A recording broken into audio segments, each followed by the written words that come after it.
My name is Carey, and I'm a grateful recovering compulsive overeater. And like all of us, I take my food off of our gray sheet. Cambridge Gray Sheet, I do that.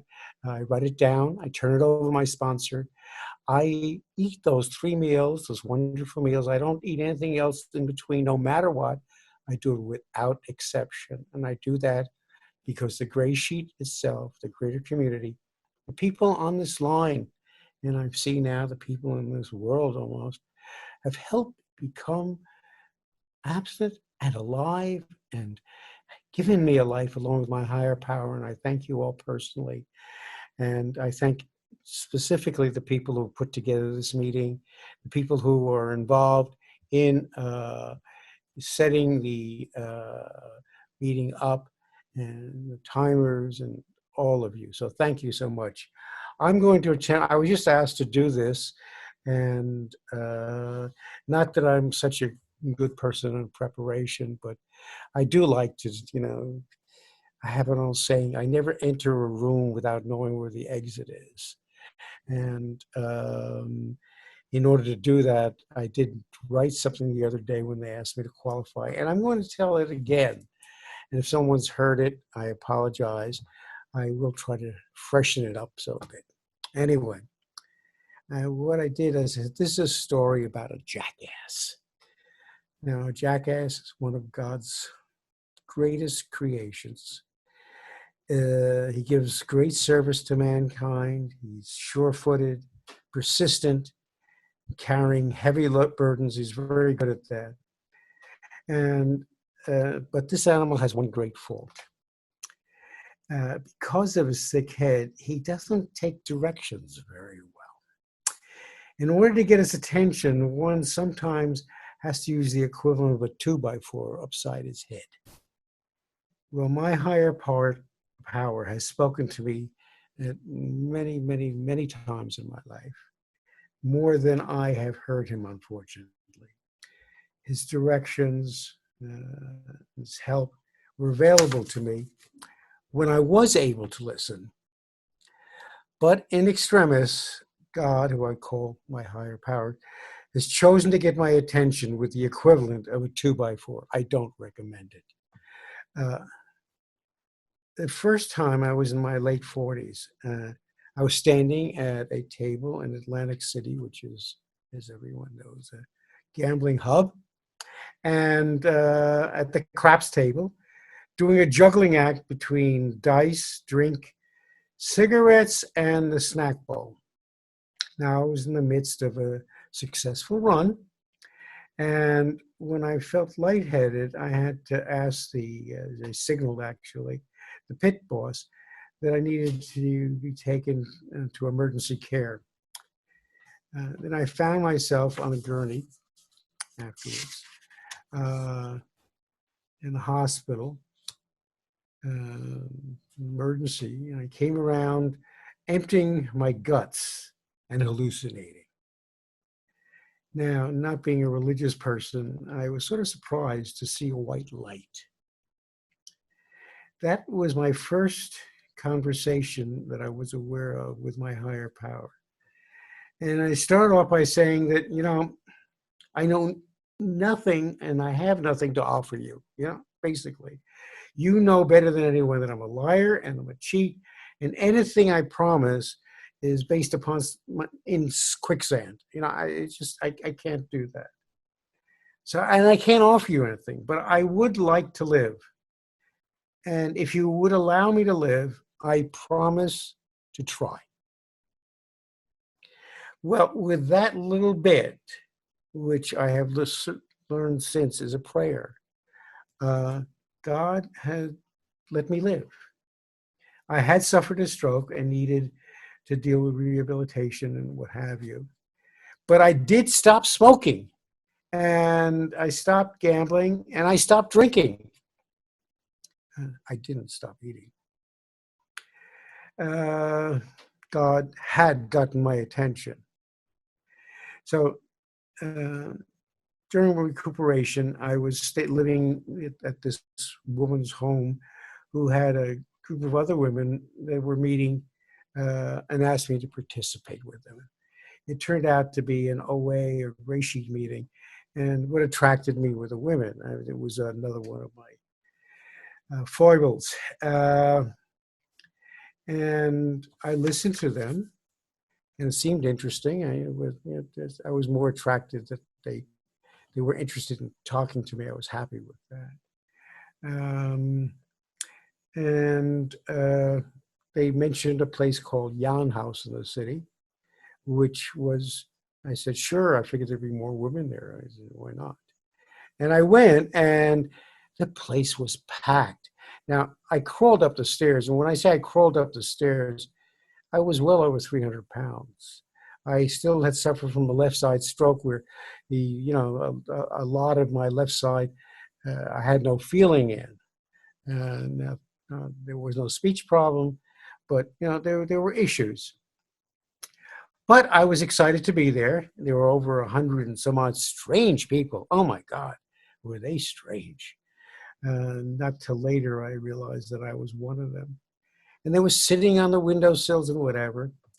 And somehow, during that meeting, shortly thereafter, I took a sponsor. I took the gray sheet, and I became abstinent for 2 years, back to back. I went out to all the different places. Now, back then, I was one of the few males involved. Today, I noticed there's probably around 20% male population in gray sheet. I doubt if there were 5%, 4%. So, one of the old timers now, I still remember him. He's in Chicago now. But I get to see a lot of my old, let me take it back. My friends from those days, they are not old. Somehow, over the years, I've become elderly, as they call it today. And these are much younger people to me. They were younger then. They're even younger now. So anyway, weighed and measured, and I did all this good stuff. I had sponsees. I did an AWOL. There was a group of guys who did an AWOL. Really good. So good that I figured out, and I started meetings out in the island. I was really great. So great that I figured I could do this myself. So I did. I went out. And I didn't look back for 20 years. That's 2 decades, 20 years. And what I did during those 20 years, I never thought of going back to gray sheet. Now, it was a roller coaster, quite honestly. During 20 years, there were a lot of things that did happen. I went on Weight Watchers. I lost weight. I gained weight. I went on different kinds of diets, things that everybody had done. Prior to that, when I was a youth, I have a history of amphetamines, and I had a history of parents and genetics and things like that. Like I'm just another bozo on the bus. And I'm doing my best to make this an interesting story, but it's grass. It's regular, nothing special. I went out 20 years. Near the end, I figured, hey, last house on the block, I went for a lap band. And I had the surgery, and God got my attention again. So sick-headed. I had an infection 3 days later and had the lap band taken out, and spent the next month in terrible rehab with antibiotics. Any of you who are medical people know the heavy-duty antibiotics you need when you get that kind of infection. I couldn't even wipe my rear end. I needed that kind of help. And it wasn't pleasant by any means. I don't mean to be vulgar, but this is not a pleasant disease.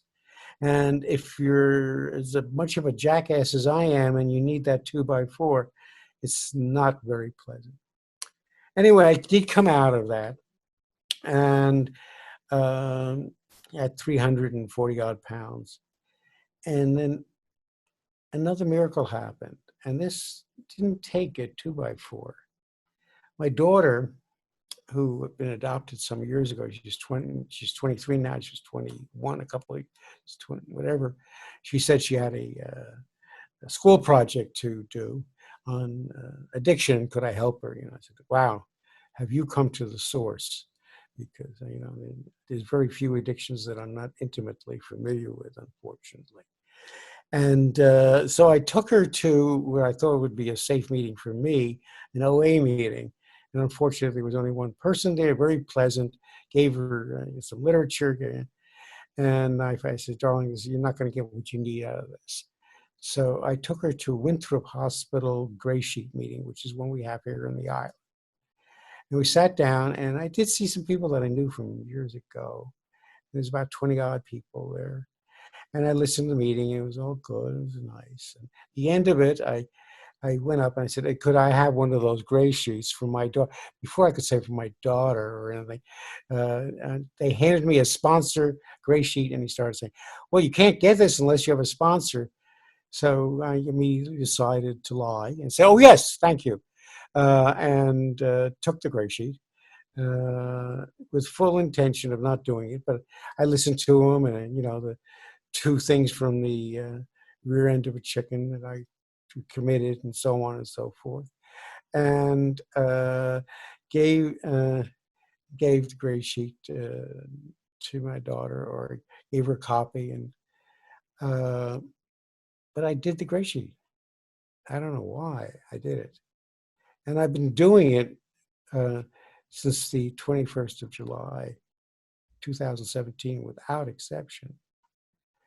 And I have sponsees, and I've gone through an AWOL, and I did it because I did it the old-fashioned way. I did it 90 and 90. Actually, it wasn't 90 and 90 because of the phone bridge. I did 2 every day on the phone bridge, the early morning meetings. I did 2 face-to-face meetings a week, and whatever else. I was able and honored to be, after a period of time, chosen as a GSR for our meeting, and even attended this wonderful group in Chicago last year. And I met so many people, sisters, brothers. I have a family that I didn't have before, and that's through Gray Sheet. But what I have most of all is abstinence. And yes, I have a spiritual program. Please, don't think I could do without that. And I do my readings. I do my meditations. I try to pick up the suggestions. And today, I'm even trying to, How to Listen to God, the book, and maybe get further in it, because my problem has always been listening. He's been speaking to me. It's that my ears are stuffed and have been. And, it did take those 2x4s to get my attention. I don't want that again. I'm really trying to listen. Carey, that's 13 minutes. Okay, so perfect. So that is my story. I don't eat no matter what. I want to thank you all for being here because you're saving my life, and I pass. Thank you.